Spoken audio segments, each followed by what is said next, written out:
ಸ್ನೇಹಿತರೆ, ಮೀಡಿಯಾ ಮಾಸ್ಟರ್ಸ್ಗೆ ಸ್ವಾಗತ, ಸುಸ್ವಾಗತ. ಗೆಳೆಯರೆ, ಒಂದು ಕಡೆ ಚೈನಾದ ಮೇಲಿನ ಟ್ಯಾರಿಫನ್ನು ಮತ್ತಷ್ಟು ಹೆಚ್ಚು ಮಾಡೋ ಸುಳಿವು ಹಾಗೂ ಧಮಕಿ ಕೊಟ್ಟಿರೋ ಅಮೆರಿಕ ಈಗ ಪಾಕಿಸ್ತಾನದ ಮೇಲೆ ಕಣ್ಣು ಹಾಕೊಂಡು ಕೂತಿದೆ. ಚೈನಾ ಹಾಗೂ ಅಮೆರಿಕಾಗಳ ನಡುವಿನ ಶೀತಲ ಸಮರಕ್ಕೆ ಈಗ ಪಾಕಿಸ್ತಾನ ಮುಖ್ಯ ಭೂಮಿಕೆಯಾಗುವ ಸಾಧ್ಯತೆಗಳು ಕಂಡು ಬರ್ತಾ ಇದ್ದು, ಅದರ ಅಂಗವಾಗಿ ಅಮೆರಿಕದ ನಿಯೋಗವೊಂದು ಪಾಕಿಸ್ತಾನದ ಬಲೂಚಿಸ್ತಾನಕ್ಕೆ ಭೇಟಿ ಕೊಟ್ಟಿದೆ.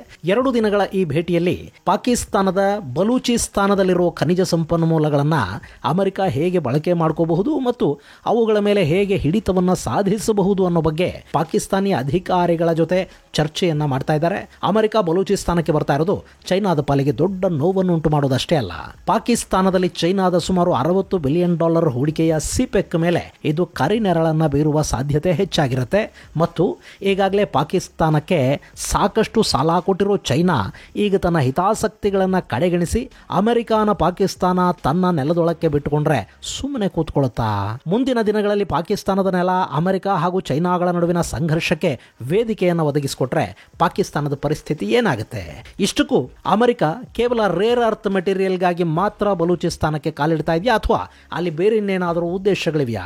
ಅಮೆರಿಕದ ಈ ಎಂಟ್ರಿ ಬಲೂಚಿಗರ ಪಾಲಿಗೆ ಏನಾಗುತ್ತೆ? ನಮಗೆ ಪಾಕಿಸ್ತಾನವೇ ಬೇಡ ಅಂತಿರೋ ಬಲೂಚಿಗರನ್ನ ನಮ್ಮ ಸಂಪನ್ಮೂಲಗಳನ್ನ ದೋಚ್ತಾ ಇದ್ದಾರೆ ಅನ್ನೋ ಕಾರಣಕ್ಕೆ ಚೈನಾನ ದ್ವೇಷ ಮಾಡ್ತಾ ಇರೋ ಬಲೂಚರನ್ನ ಅಮೆರಿಕ ಹೇಗೆ ಹ್ಯಾಂಡಲ್ ಮಾಡುತ್ತೆ, ಅದಕ್ಕೆ ಅವರು ಮಾಡಿಕೊಳ್ತಾ ಇರೋ ತಯಾರಿಗಳೇನು ಅನ್ನೋ ಬಗ್ಗೆ ಒಂದಷ್ಟು ಮಾಹಿತಿಯನ್ನ ನಾವಿಲ್ಲಿ ನೋಡೋಣ.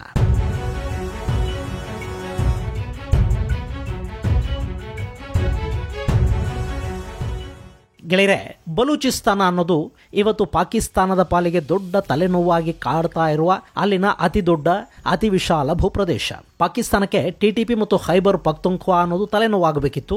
ಅಲ್ಲಿ ಆಫ್ಘನಿಸ್ತಾನದ ತಾಲಿಬಾನಿಗಳು ಆಗಾಗ ಪಾಕಿಸ್ತಾನಕ್ಕೆ ತೊಂದರೆ ಕೊಡ್ತಾ ಇರ್ತಾರೆ, ಗಡಿ ಸಮಸ್ಯೆಗಳಿವೆ, ಜೊತೆಗೆ ಟಿಟಿಪಿ ಪಾಕಿಸ್ತಾನಕ್ಕೆ ಮೈತುಂಬ ಗಾಯ ಮಾಡ್ತಾ ಇದೆ.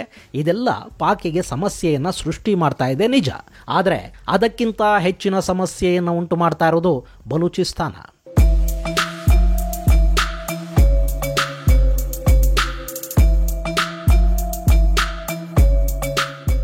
ಬಲೂಚಿಸ್ತಾನದಲ್ಲಿ ಚೈನಾ ವಿಪರೀತ ಪ್ರಮಾಣದ ಹೂಡಿಕೆಗಳನ್ನು ಮಾಡಿದೆ. ಅಲ್ಲಿ ಗ್ವದಾರ್ ಬಂದರು ನಿರ್ಮಾಣ ಆಗಿದೆ. ಅಲ್ಲಿನ ಗಣಿಗಳನ್ನು ಪಾಕಿಸ್ತಾನ ಚೈನಾಗೆ ಲೀಸಿಗೆ ಕೊಟ್ಟಿದೆ. ಹಾಗೆ ಪಾಕಿಸ್ತಾನದ ಅತಿದೊಡ್ಡ ಚಿನ್ನದ ಗಣಿ ಕೂಡ ಬಲೂಚಿಸ್ತಾನದಲ್ಲೇ ಇದೆ. ಅದಿನ್ನೂ ಕೆಲಸ ಆರಂಭ ಮಾಡಿಲ್ಲ, ಆದರೆ ಅದರ 50% ಪಾಲುದಾರಿಕೆಯನ್ನ ಪಾಕಿಸ್ತಾನ ಕೆನಡಾದ ಮೈನಿಂಗ್ ಕಂಪನಿಯೊಂದಕ್ಕೆ ಕೊಟ್ಟಿದೆ. ಇನ್ನು ಬಲೂಚಿಸ್ತಾನದ ಹೆದ್ದಾರಿ ಮತ್ತು ಗ್ವದಾರ್ ಬಂದರುಗಳು ಚೈನಾಗೆ ಅಲ್ಲಿ ಅರಬ್ಬಿ ಸಮುದ್ರದ ಜೊತೆಗೆ ಸಂಪರ್ಕವನ್ನು ಕಲ್ಪಿಸಬೇಕು. ಪಾಕಿಸ್ತಾನದಲ್ಲಿ ಚೈನಾ ಜಲವಿದ್ಯುತ್ ಯೋಜನೆಗಳು, ಗಣಿಗಾರಿಕೆ, ಕಾರ್ಖಾನೆಗಳು, ಬಂದರು, ವಿಮಾನ ನಿಲ್ದಾಣ, ರಸ್ತೆಗಳು ಹೀಗೆ ದೊಡ್ಡ ದೊಡ್ಡ ಕನಸುಗಳನ್ನು ತೋರಿಸಿ ಬಂಡವಾಳವನ್ನು ಹೂಡಿದೆ. ಜೊತೆಗೆ ಚೈನಾದ ಸುಮಾರು 30,000ಕ್ಕೂ ಹೆಚ್ಚು ನೌಕರರು ಪಾಕಿಸ್ತಾನದ ಈ ಸಿಪೆಕ್ ಪ್ರಾಜೆಕ್ಟ್ ಅಲ್ಲಿ ಕೆಲಸ ಮಾಡ್ತಾ ಇದ್ದಾರೆ. ಇಷ್ಟೆಲ್ಲ ಇದ್ರೂ ಕೂಡ ಚೈನಾಗೆ ಇದರಿಂದ ಲಾಭ ಮಾಡಿಕೊಳ್ಳೋದಕ್ಕೆ ಅಲ್ಲಿನ ಬಲೂಚ್ ಲಿಬರೇಷನ್ ಆರ್ಮಿ ಅವಕಾಶವನ್ನು ಕೊಡ್ತಾ ಇಲ್ಲ. ಇದೇ ವಿಷಯ ಈಗ ಪಾಕಿಸ್ತಾನ ಹಾಗೂ ಚೈನಾಗಳ ನಡುವೆ ವೈಮನಸ್ಯಕ್ಕೆ ಕಾರಣ ಆಗ್ತಾ ಇದೆ. ಇನ್ನು ಈಗ ಅದೇ ಬಲೂಚಿಸ್ತಾನಕ್ಕೆ ಅಮೆರಿಕ ಕೂಡ ಕಾಲಿಡೋ ಪ್ರಯತ್ನಗಳನ್ನು ಆರಂಭ ಮಾಡ್ತಾ ಇದೆ. ಅದರ ಭಾಗವಾಗಿ ಅಮೆರಿಕದ ದಕ್ಷಿಣ ಮತ್ತು ಮಧ್ಯ ಏಷ್ಯಾ ವ್ಯವಹಾರಗಳ ವಿಭಾಗದ ಹಿರಿಯ ಅಧಿಕಾರಿ ಎರಿಕ್ ಮೇಯರ್ ನೇತೃತ್ವದಲ್ಲಿ ಒಂದು ತಂಡ 8ನೇ ತಾರೀಕಿನಿಂದ 10ನೇ ತಾರೀಕಿನವರೆಗೆ ಅಂದ್ರೆ 3 ದಿನಗಳ ಕಾಲ ಇಸ್ಲಾಮಾಬಾದ್ ಅಲ್ಲಿ ಇರ್ತಾ ಇದೆ. ಇಸ್ಲಾಮಾಬಾದ್ನ ಜಿನ್ನಾ ಕನ್ವೆನ್ಷನ್ ಸೆಂಟರ್ ನಲ್ಲಿ ನಡೀತಾ ಇರುವ ಪಾಕಿಸ್ತಾನದ ಮಿನರಲ್ಸ್ ಇನ್ವೆಸ್ಟ್ಮೆಂಟ್ ಫೋರಂ ಸಭೆಯಲ್ಲಿ ಈ ತಂಡ ಭಾಗವಹಿಸಿದೆ.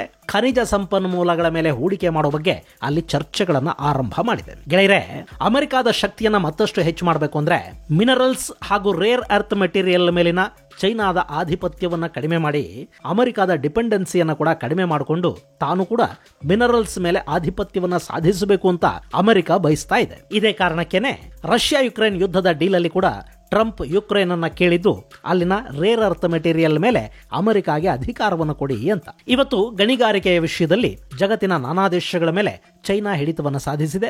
ಅದರಲ್ಲೂ ಜಗತ್ತಿನ ಭವಿಷ್ಯವನ್ನು ನಿರ್ಧರಿಸುವ ಎಲೆಕ್ಟ್ರಿಕ್ ವಾಹನಗಳ ಚಾಲನೆಗೆ ಬೇಕಾಗುವ ಬ್ಯಾಟರಿಗಳೇನಿವೆ ಅದನ್ನು ತಯಾರು ಮಾಡೋದಕ್ಕೆ ಬೇಕಾದ ಖನಿಜ ಸಂಪತ್ತಿನ ಬಹುಭಾಗವನ್ನ ಚೈನಾ ನಿಯಂತ್ರಿಸ್ತಾ ಇದೆ. ಚಿಪ್ ತಯಾರಿಕೆಗೆ ಬೇಕಾದ ಖನಿಜಗಳನ್ನು ಚೈನಾ ತನ್ನ ಕೈಯಲ್ಲಿ ಇಟ್ಕೊಂಡಿದೆ. ಇದು ಹೀಗೆ ಮುಂದುವರಿತಾ ಹೋದ್ರೆ ಭವಿಷ್ಯದಲ್ಲಿ ಇಡೀ ಜಗತ್ತು ಚೈನಾದ ಮೇಲೆ ಸಂಪೂರ್ಣವಾಗಿ ಡಿಪೆಂಡ್ ಆಗಬೇಕಾಗಿ ಬರುತ್ತೆ. ಅದನ್ನು ತಪ್ಪಿಸಬೇಕು ಅಂದ್ರೆ ನಾವು ಕೂಡ ಖನಿಜ ಸಂಪನ್ಮೂಲಗಳ ಮೇಲೆ ಹಿಡಿತವನ್ನ ಸಾಧಿಸಬೇಕು ಅನ್ನೋದು ಅಮೆರಿಕದ ಯೋಚನೆ ಮತ್ತು ಯೋಜನೆ. ಅದಕ್ಕಾಗಿ ಅದಕ್ಕಾಗಿ ಅವರೀಗ ಪಾಕಿಸ್ತಾನದ ಮೇಲೆ ಕಣ್ಣು ಹಾಕೊಂಡು ಕೂತಿದ್ದಾರೆ. ಯಾರು ಏನೇ ಹೇಳಿ ಪಾಕಿಸ್ತಾನದ ಆರ್ಥಿಕ ಪರಿಸ್ಥಿತಿ ಅನ್ನೋದು ಹಳ್ಳ ಹಿಡಿದು ಹೋಗಿದೆ. ಅವರು ಈಗ ಚೈನಾದ ಸಾಲಕ್ಕೆ ಬಡ್ಡಿ ಕಟ್ಟಬೇಕು ಅಂದ್ರೆ ಅರಬ್ ದೇಶಗಳಿಗೆ ಹೋಗ್ತಾರೆ. ಅರಬರು ಕೊಟ್ಟಿರೋದನ್ನ ವಾಪಸ್ಸು ಕೊಡಬೇಕು ಅಂದ್ರೆ ವಿಶ್ವ ಬ್ಯಾಂಕಿನ ಕದ ತಟ್ತಾರೆ. ಅದರ ಜೊತೆಗೆ ದೇಶದ ಆಹಾರ, ಇಂಧನ ಹಾಗೂ ಇನ್ನಿತರ ವಸ್ತುಗಳ ಪೂರೈಕೆಗೆ IMF ಹತ್ರಕ್ಕೆ ಹೋಗ್ತಾರೆ. ಗೆಳೆಯರೆ, ಪಾಕಿಸ್ತಾನದ ಸಾಲ ಎಷ್ಟಾಗಿದೆ ಅಂದ್ರೆ ಅವರ ರಫ್ತು ಹಾಗೂ ರೆಮಿಟೆನ್ಸ್ ನಿಂದ ಬರುವ ವಿದೇಶಿ ವಿನಿಮಯ ಏನಿದೆ ಅದರ ಅರ್ಧಕ್ಕಿಂತ ಹೆಚ್ಚು ಸಾಲದ ಬಡ್ಡಿಯನ್ನ ಕಟ್ಟೋದಕ್ಕೆ ಖರ್ಚಾಗುತ್ತೆ. ಉಳಿದದ್ದನ್ನ ಆಮದು ಹಾಗೂ ಇನ್ನಿತರ ವೆಚ್ಚಗಳಿಗೆ ಅವರು ಬಳಸಬೇಕು. ಅದು ಕೂಡ ಸಾಕಾಗ್ತಾ ಇಲ್ಲ. ಅದಕ್ಕಾಗಿ ಮತ್ತೆ ಸಾಲ, ಮತ್ತೆ ಸಾಲ, ಮತ್ತೆ ಸಾಲ. ಹೀಗೆ ಸಾಲದ ಚಕ್ರ ಸುಳಿಗೆ ಸಿಲುಕಿರುವ ದೇಶ ಈಗ ಭಯೋತ್ಪಾದನೆ ಹಾಗೂ ಪ್ರತ್ಯೇಕತಾವಾದದ ಬೆಂಕಿಗೆ ಕೂಡ ಬಿದ್ದಿದೆ. ಇದೇ ಸಮಯಕ್ಕೆ ಅಲ್ಲಿಗೆ ಅಮೆರಿಕ ಕಾಲಿಡ್ತಾ ಇದೆ.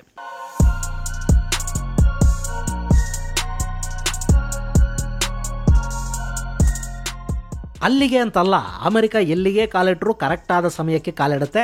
ಅಂಥ ಸಮಯವನ್ನು ಸೃಷ್ಟಿ ಕೂಡ ಮಾಡ್ಕೊಳುತ್ತೆ. ಈಗ ನೋಡಿ, ಮೈತುಂಬ ಸಾಲ, ಬಲೂಚ್ ಹೋರಾಟ, TTP ಭಯೋತ್ಪಾದನೆ, ಜೊತೆಗೆ ಇಮ್ರಾನ್ ಖಾನ್ ಪಕ್ಷದ ಕಿರಿಕಿರಿ, ಇದರ ನಡುವೆ ಈಗ ಅಮೆರಿಕ ಬಲೂಚಿಸ್ತಾನಕ್ಕೆ ಹೋಗ್ತಾ ಇದೆ. ಅದು ಯಾಕೆ ಅಂದ್ರೆ ಅಲ್ಲಿನ ಖನಿಜ ಸಂಪತ್ತನ್ನು ದೋಚೋದಕ್ಕೆ. ಅಲ್ಲ, ಈಗ ಚೈನಾ ಖನಿಜ ಸಂಪತ್ತನ್ನು ದೋಚ್ತಾ ಇದೆ ಅನ್ನೋ ಕಾರಣಕ್ಕೇನೆ ಬಲೂಚರು ಚೈನಾದ ಜನ ಮತ್ತು ಹೂಡಿಕೆಗಳ ಮೇಲೆ ದಾಳಿ ಮಾಡ್ತಾ ಇದ್ದಾರೆ. ಹೀಗಿರುವಾಗ ಅಮೆರಿಕನವರು ಯಾಕೆ ಸಹಿಸ್ಕೋತಾರೆ? ಮಜಾ ಇರೋದೇ ಇಲ್ಲಿ. ಗೆಳೆಯರೆ, ಚೈನಾದ ವ್ಯಾಪಾರಕ್ಕೂ ಅಮೆರಿಕದ ವ್ಯಾಪಾರಕ್ಕೂ ತುಂಬಾನೇ ವ್ಯತ್ಯಾಸ ಇರುತ್ತೆ. ಚೈನಾ ಬರೀ ದೋಚೋ ಕಡೆಗೆ ಮಾತ್ರ ಗಮನ ಕೊಟ್ರೆ, ಅಮೆರಿಕ ತಾನು ದೋಚುತ್ತಾ ಇರೋದು ಗೊತ್ತೂ ಆಗದ ಹಾಗೆ ಉಪಕಾರ ಮಾಡುವ ನಟನೆ ಮಾಡ್ತಾ ಹೋಗುತ್ತೆ. ಈಗ ಕೂಡ ಅಮೆರಿಕ ಪಾಕಿಸ್ತಾನಕ್ಕೆ ಬಂದ್ರೆ ಅಲ್ಲಿ ಪ್ರಜಾಪ್ರಭುತ್ವದ ಮರುಸ್ಥಾಪನೆ ಆಗುತ್ತೆ ಅನ್ನೋ ನಂಬಿಕೆ ಕೆಲವರಲ್ಲಿದೆ. ಪ್ರಜಾಪ್ರಭುತ್ವದ ಮರುಸ್ಥಾಪನೆ ಅಂದ್ರೆ ಏನು? ಜೈಲಲ್ಲಿರೋ ಇಮ್ರಾನ್ ಖಾನ್ ಹೊರಗೆ ಬರಬೇಕು, ಅಲ್ಲಿನ ಸೇನೆಯ ಅಧಿಕಾರಕ್ಕೆ ಸ್ವಲ್ಪ ಕಡಿವಾಣ ಬೀಳಬೇಕು, ಜೊತೆಗೆ ಮಾನವ ಹಕ್ಕುಗಳನ್ನ ಕಾಪಾಡುವ ಮಾತಾಡಬೇಕು. ಈಗ ಬಲೂಚಿಗರ ಪ್ರಾಬ್ಲಮ್ ಏನು? ಪಂಜಾಬಿಗಳು ನಮ್ಮನ್ನ ದೋಚ್ತಾ ಇದ್ದಾರೆ, ನಮ್ಮ ಯುವಕರನ್ನ ಸೇನೆ ಹಾಗೂ ಪೊಲೀಸರು ಕೊಂದು ಹಾಕ್ತಾ ಇದ್ದಾರೆ, ಇಲ್ಲಿ ಯುವಕರು ಕಾಣೆಯಾಗ್ತಾ ಇದ್ದಾರೆ, ಅದರ ಹಿಂದೆ ಪಾಕಿಸ್ತಾನದ ಸರ್ಕಾರ ಮತ್ತು ಸೇನೆಯ ಕೈವಾಡ ಇದೆ. ಈ ಕಾರಣಕ್ಕಾಗಿ ನಮಗೆ ಪ್ರತ್ಯೇಕ ದೇಶ ಬೇಕು ಅನ್ನೋದು ತಾನೆ. ಈಗ ಅಮೆರಿಕ ಅಲ್ಲಿನ ಮಾನವ ಹಕ್ಕುಗಳ ಹೋರಾಟಗಾರ್ತಿ ಮೆಹರಾಂಗ್ ಬಲೂಚ್ಗೆ ನೊಬೆಲ್ ಪ್ರಶಸ್ತಿಯನ್ನು ಕೊಡೋ ತುಪ್ಪ ಹಚ್ಚಿದೆ. ಆಕೆ ಹೆಸರು ನೊಬೆಲ್ ಪಟ್ಟಿಯಲ್ಲಿ ಕಾಣಿಸ್ಕೊಂಡಿದೆ. ಅಲ್ಲಿಗೆ ಬಲೂಚ್ ಹೋರಾಟಗಾರರ ಕಣ್ಣಿಗೆ ಅಮೆರಿಕ ತಮ್ಮನ್ನ ಕಾಪಾಡೋದಕ್ಕೆ ಬರ್ತಾ ಇರೋ ಮಸೀಹ ಅನ್ಸೋದಕ್ಕೆ ಶುರು ಆಗುತ್ತೆ. ಇನ್ನು ನಾವಿಲ್ಲಿಗೆ ಬಂದ್ರೆ ನಿಮ್ಮ ಹೋರಾಟವನ್ನು ಕೂಡ ಬೆಂಬಲಿಸ್ತೀವಿ ಅಂತ ಅಮೆರಿಕ ಹೇಳುತ್ತೆ. ತನ್ನ ಲಾಭಕ್ಕಾಗಿ ದೇಶಗಳನ್ನು ಒಡೆದ ಇತಿಹಾಸ ಅವರಿಗೆ ಹೇಗೂ ಇದ್ದೇ ಇದೆ. ಬಲೂಚಿಸ್ತಾನದಲ್ಲಿ ಖನಿಜ ಸಂಪತ್ತಿನಿಂದ ಹೆಚ್ಚು ಲಾಭ ಆಗಿ ಅಮೆರಿಕ ಅಲ್ಲಿ ಶಾಶ್ವತವಾಗಿ ಇರುತ್ತೆ ಅನ್ನೋದಾದ್ರೆ ಪ್ರತ್ಯೇಕ ಬಲೂಚಿಸ್ತಾನದ ಹೋರಾಟಕ್ಕೂ ಅವರು ಬೆಂಬಲವಾಗಿ ನಿಂತು ಬಿಡ್ತಾರೆ. ಅದಕ್ಕೆ ಬೇಕಾದ ವ್ಯವಸ್ಥೆಯನ್ನು ಮಾಡಿಕೊಡ್ತಾರೆ. ಬಲೂಚಿಗರಿಗೆ ಅದಕ್ಕಿಂತ ಇನ್ನೇನು ಬೇಕು? ಹಾಗಂತ ಪಾಕಿಸ್ತಾನದ ಜೊತೆ ಅಮೆರಿಕ ಸಂಬಂಧಗಳನ್ನೇನು ಕೆಡಿಸ್ಕೊಳ್ಳೋದಕ್ಕೆ ಹೋಗೋದಿಲ್ಲ. ಬದಲಿಗೆ ಬಲೂಚ್ ಹೋರಾಟಗಾರರಿಗೆ ಬೇಕಾದ ಬೆಂಬಲವನ್ನು ಕೊಡ್ತಾ ಹೋಗುತ್ತೆ ಅಷ್ಟೇ. ಇನ್ನವರಿಗೆ ಇಲ್ಲಿ ಬಲೂಚಿ ಪಡೆಗಳ ಅಗತ್ಯ ಕೂಡ ತುಂಬಾನೇ ಇದೆ. ಅದಕ್ಕೆ ಕಾರಣ ಇರಾನ್. ಗೆಳೆಯರೆ, ಬಲೂಚಿಸ್ತಾನ ಅಂದ್ರೆ ಪಾಕಿಸ್ತಾನದಲ್ಲಿರೋ ಈ ನೆಲ ಮಾತ್ರ ಅಲ್ಲ. ಇರಾನ್ನಲ್ಲಿ ಭಾರತ ಅಭಿವೃದ್ಧಿಪಡಿಸಿರುವ ಚಾಬಹಾರ್ ಬಂದರಿದೆ ನೋಡಿ, ಅದು ಕೂಡ ಬಲೂಚಿಸ್ತಾನವೇ. ಅದನ್ನ ಸಿಸ್ತಾನ್ ಅಂತ ಅವರು ಕರೀತಾರೆ. ಹಾಗೆ ಆಫ್ಘನಿಸ್ತಾನದಲ್ಲಿ ಕೂಡ ಸ್ವಲ್ಪ ಬಲೂಚಿಸ್ತಾನ ಇದೆ. ಇದೆಲ್ಲ ಸೇರಿದ್ರೆ ಗ್ರೇಟರ್ ಬಲೂಚಿಸ್ತಾನ. ನಾಳೆ ಇಲ್ಲಿಗೆ ಅಮೆರಿಕ ಬಂದು ಕೂತು ಇದೇ ಬಲೂಚ್ ಲಿಬರೇಷನ್ ಪಡೆಗಳನ್ನು ಬಳಸಿಕೊಂಡು ಗ್ರೇಟರ್ ಬಲೂಚಿಸ್ತಾನ ಮಾಡೋಣ, ಹೋಗಿ ಇರಾನ್ ಮೇಲೂ ದಾಳಿ ಮಾಡಿ ಅಂದ್ರೆ ಖಂಡಿತ ಇರಾನ್ ಮತ್ತು ಪಾಕಿಸ್ತಾನದ ಗಡಿಯಲ್ಲಿ ಸಮಸ್ಯೆ ಶುರು ಆಗುತ್ತೆ. ಈಗಾಗಲೇ ಅಲ್ಲೊಂದಷ್ಟು ಪಡೆಗಳು ಇರಾನ್ ವಿರುದ್ಧ ಕೆಲಸ ಮಾಡ್ತಾ ಇವೆ. ಅವು ಇರಾನ್ಗೆ ಹೆಚ್ಚು ಸಮಸ್ಯೆಯನ್ನು ಸೃಷ್ಟಿ ಮಾಡ್ತಾ ಹೋಗುತ್ತವೆ. ಇಡೀ ಮಧ್ಯಪ್ರಾಚ್ಯದಲ್ಲಿ ಭಯೋತ್ಪಾದನೆಯನ್ನು ಹೆಚ್ಚು ಮಾಡ್ತಾ ಇರೋ ಇರಾನ್ ಪಾಕಿಸ್ತಾನದ ಬಲೂಚ್ ಗಡಿಯಿಂದ ಸಮಸ್ಯೆಗೀಡಾಗ್ತಾ ಹೋಗುತ್ತೆ. ಅದರ ಲಾಭ ಆಗೋದು ಅಮೆರಿಕಾಗೆ. ಈ ಕಾರಣಕ್ಕೆ ಕೂಡ ಅಮೆರಿಕಾಗೆ ಬಲೂಚಿಸ್ತಾನ ಬೇಕಿದೆ.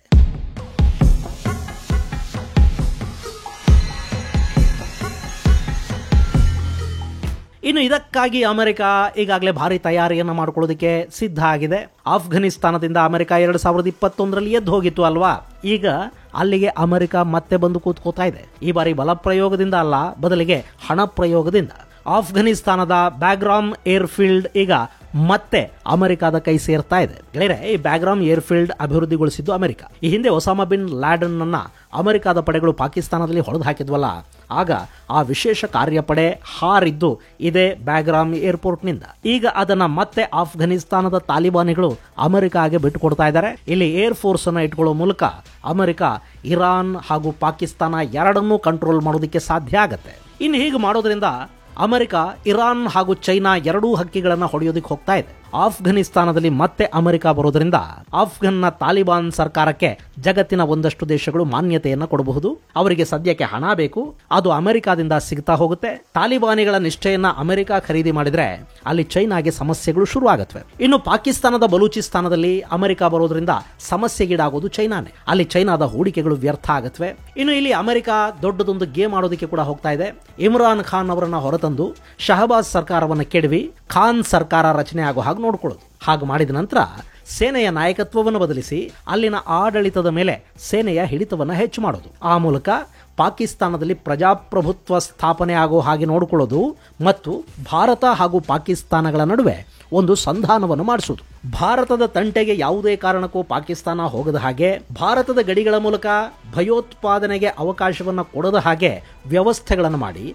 ಭಾರತ ಸಂಪೂರ್ಣವಾಗಿ ಚೈನಾದ ಕಡೆಗೆ ಗಮನ ಕೊಡೋದಕ್ಕೆ ಬೇಕಾದ ಎಲ್ಲ ವ್ಯವಸ್ಥೆಗಳನ್ನು ಮಾಡಿಕೊಡೋದು. ಇದು ಅಮೆರಿಕದ ಮುಂದಿನ ಯೋಜನೆ. ಆದರೆ ಇಲ್ಲಿ CIA ಪಾಕಿಸ್ತಾನದ ಸೇನೆಯ ಮೇಲೆ ವಿಪರೀತ ಪ್ರಮಾಣದ ಪ್ರೀತಿ ಇದೆ. ಅವರು ISI ಪ್ರಾಬಲ್ಯ ಕಡಿಮೆ ಆಗಬಾರದು ಅಂತ ಬಯಸ್ತಾರೆ. ಟ್ರಂಪ್ ಆಡಳಿತ ಸೇನೆಯ ಹಸ್ತಕ್ಷೇಪ ಅಲ್ಲಿನ ರಾಜಕೀಯದಲ್ಲಿ ಇರಬಾರದು, ಹಾಗಿರೋವರೆಗೆ ಅಲ್ಲಿನ ಪರಿಸ್ಥಿತಿ ಸುಧಾರಣೆ ಆಗೋದಿಲ್ಲ ಅಂತ ಭಾವಿಸುತ್ತೆ. ಇಲ್ಲಿ ಆಡಳಿತ ಹಾಗೂ ಬೇಹುಗಾರಿಕಾ ವಿಭಾಗದ ನಡುವೆ ಒಂದು ಸಣ್ಣ ಹೊಂದಾಣಿಕೆ ಅನ್ನೋದು ಸಾಧ್ಯವಾದರೆ ಪಾಕಿಸ್ತಾನದ ನೆಲದಲ್ಲಿ ಅಮೆರಿಕಾದ ಹದ್ದು ಚೈನಾದ ಡ್ರ್ಯಾಗನ್ಗೆ ಡ್ಯಾನ್ಸ್ ಮಾಡಿಸೋದಕ್ಕೆ ಶುರು ಮಾಡುತ್ತೆ. ಆದರೆ ಚೈನಾ ಇದೆಲ್ಲವನ್ನ ಹೇಗೆ ತಗೊಳ್ಳುತ್ತೆ? ಬಲೂಚಿಸ್ತಾನದಲ್ಲಿ ಈಗಾಗಲೇ ಮಾಡಿರುವ ಹೂಡಿಕೆಗಳನ್ನ ಬಿಟ್ಟು ಕೊಡುತ್ತಾ? ಪಾಕಿಸ್ತಾನಕ್ಕೆ ಕೊಟ್ಟಿರೋ ಸಾಲದ ಗತಿ ಏನು? ಅದನ್ನು ಪಾಕಿಸ್ತಾನ ಹಿಂತಿರುಗಿಸಬೇಕು ಅಂದ್ರೆ ಆಗ ಪಾಕಿಗಳ ಗತಿ ಏನಾಗತ್ತೆ? ಇದೆಲ್ಲವನ್ನು ಕೂಡ ನಾವಿಲ್ಲಿ ಕಾದು ನೋಡಬೇಕಾಗತ್ತೆ. ಇಲ್ಲಿ ಏನೇ ಆದರೂ ಅಮೆರಿಕಾದ ಹದ್ದು ಹಾಗೂ ಚೈನಾದ ಡ್ರ್ಯಾಗನ್ ನಡುವಿನ ಸಂಘರ್ಷದಲ್ಲಿ ನಲುಗಿ ಹೋಗೋದಂತೂ ಪಾಕಿಸ್ತಾನನೇ ಅಲ್ವೇ? ಇದು ಗೆಳೆಯರೆ ಚೈನಾ ಹಾಗೂ ಅಮೆರಿಕ ನಡುವಿನ ಹೊಸ ಗ್ರೇಟ್ ಗೇಮ್ನ ಕುರಿತಾದ ಒಂದಷ್ಟು ಮಾಹಿತಿ. ಮುಂದಿನ ಸಂಚಿಕೆಯಲ್ಲಿ ಮತ್ತಷ್ಟು ವಿಶೇಷಗಳ ಜೊತೆ ಮತ್ತೆ ಭೇಟಿಯಾಗೋಣ. ಅಲ್ಲಿವರೆಗೆ ಜೈ ಹಿಂದ್, ಜೈ ಕರ್ನಾಟಕ.